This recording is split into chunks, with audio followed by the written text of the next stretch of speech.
안녕하십니까, 린치입니다. 드디어 파월 형님이 출동을 합니다. 매크로 지표들이 몇 가지가 발표가 됩니다. 다음 주에 그거에 대해서 좀 알아보도록 하겠습니다. 구독, 좋아요, 알림 설정 부탁드리고요. 자, 일단 화요일 날 블라드 여는 총재 연설이 있고요. 수요일 날 소비자 신뢰지수 ADP 비농업 고용지수가 발표가 되고 3분기 GDP도 발표가 됩니다. 그리고 목요일, 금요일 날 좀 중요한 지표들이 많이 발표가 되는데요. 목요일 날 졸트 고용 보고서가 발표가 됩니다. 파월 연설이 있고요. PC 물가 지표가 발표가 됩니다. 신규 실업수당 청구 건수 그리고 11업 제조업 구매 관리자 지수가 발표가 됩니다. 금요일 날 11월 실업률이 발표가 되고요. ISM 제조업 지수가 발표가 됩니다. 자, 여기서 주요하게 좀 보셔야 될 내용들이 11월 실업률이 급격하게 상승하는 모습이 보인다면 위험 신호가 되겠죠. 더 이상 호재로 생각되지 않을 가능성이 높습니다. 제조업 구매 관리자 지수가 낮게 나온다면 제조업에서 발생할 좀비 기업의 대규모 파산이 본격화될 가능성이 있습니다. 주의해서 보셔야 될 것 같고요.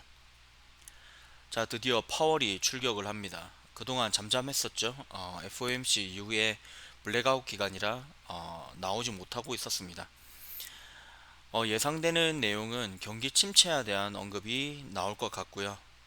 물가가 하락한다는 명확한 증거가 부족하다는 발언을 할 것으로 판단이 됩니다. 그리고 속도 조절에 대한 언급도 할 것 같습니다.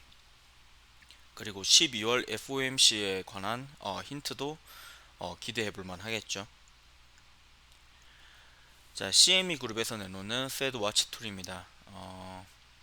50bp, 50bp 인상한 후에 25bp를 추가로 인상하고 유지한 후에 9월 달에 금리 인하가 나올 것이라는 판단이고요. 자, 그리고 Fear and Greed 인덱스입니다. 64로 지금 어느 정도 탐욕 구간에 들어와 있는 상태입니다. 자, 그리고 중국 코로나 상황입니다. 1일 확진자가 4만 명을 돌파를 한 상황이고요. 베이징에서는 사망자까지 나온 상황입니다.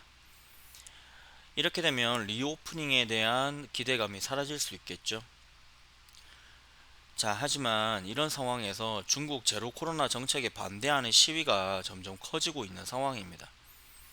이런 상황에 애플 폭스콘 공장 노동자들이 다시 고향으로 돌아가면서 소규모 도시에도 감염자가 폭등이 나올 수 있다라는 보고서가 나오고 있습니다. 이렇게 되면 공산당 입장에서도 굉장히 난처하겠죠. 하지만 제로 코로나 정책을 점점 줄여나갈 것으로는 판단이 되는 상황이긴 합니다. 자, 미국 철도노조 파업의 영향이 생각보다 클 것 같습니다. 12월 파업을 시작할 거로 예상이 되고 있고요. 미국 내의 화물 운송의 30%를 담당을 하고 있습니다. 그리고 미국 내 휘발유에 들어가는 에탄올 대부분을 철도로 운반을 하고 있는 상황이고요. 정유 업체에서 정유에 필요한 자재의 운반이 되지 않으면 정유 시설에서 생산하는 석유 제품의 생산을 줄일 가능성이 있다라는 보고서가 나오고 있습니다. 그리고 식품 중 곡물의 운반은 대부분 철도가 담당을 하고 있었습니다. 그리고 현재 미시시피의 가뭄으로 수위가 낮아져서 바지선 운행이 불가능한 상태라 곡물의 대부분을 철도에 의지하게 되는데요.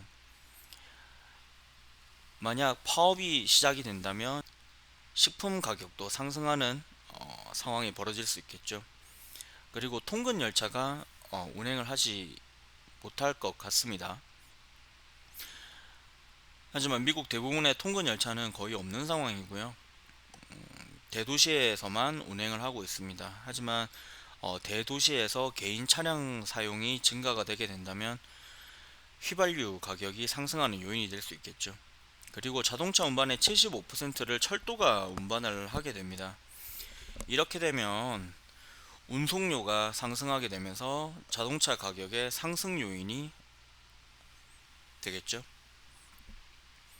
자, 중국의 이런 상황과 미국의 철도 노조 파업으로 다시 한번 미국 내에 공급망 이슈가 발생할 수 있을 것으로 판단이 됩니다. 자, 그리고 아마존 노조가 블랙 프라이데이 파업을 했습니다. 임금 인상을 요구하고 있고요. 유럽에서도 동참한 것으로 알려져 있습니다. 만약 이것이 다른 기업으로도 전파된다면 임금 상승으로 인한 물가 상승이 가능성이 있습니다. 그리고 12월 내에 시진핑 주석의 사우디 방문이 있습니다. 아랍 국가 정상회의에 방문할 것으로 예상이 되고요. 미국과 사우디의 관계가 소홀해진 틈을 타서 양자 간 빅딜이 나올 가능성이 높아 보입니다. 만약 원유 거래에 위안화가 도입이 된다면 페트로달러의 위기가 발생을 하게 되겠죠. 미국은 중국과 중동과의 갈등이 더 심화될 것으로 예상이 됩니다. 이에 맞춰서 바이든 대통령이 베네수엘라의 원유 제재를 해제를 했습니다. 쉐브론이 베네수엘라에서 원유 생산하는 것에 대해 허가를 내려준 상황이고요. 하지만 얼마나 빨리 많은 양의 원유 시추가 이루어질지는 의문인 상황입니다. 자, OECD 예상 미국 GDP가 발표가 됐습니다. OECD ORG에 가시면 확인하실 수 있고 2022년 1.8%, 2023년 0.5%, 2024년 1%를 예상을 하고 있고요. 지금 보시면 올해에 비해서 2023년 GDP가 더 하락한다는 예측치를 내놓았습니다. 이렇게 되면 주가는 GDP와 정비례 관계에 있기 때문에 주가는 하락하게 되겠죠. 자, 따라서 다음 주 변동성이 상당히 클 것으로 예상이 됩니다. 그래서 주의하시길 바라고요. 경기 침체를 대비해서 안정적인 포트폴리오를 구축하시는 것을 추천을 드립니다. 금리를 인하한 뒤 바닥 신호가 나올 때까지는 저는 국채 투자에 매진할 생각입니다. 자, 오늘 드릴 말씀은 여기까지고요. 이번 주는 휴장도 있었던 데다가 반장까지 있으면서 별 크게 이슈가 없었습니다.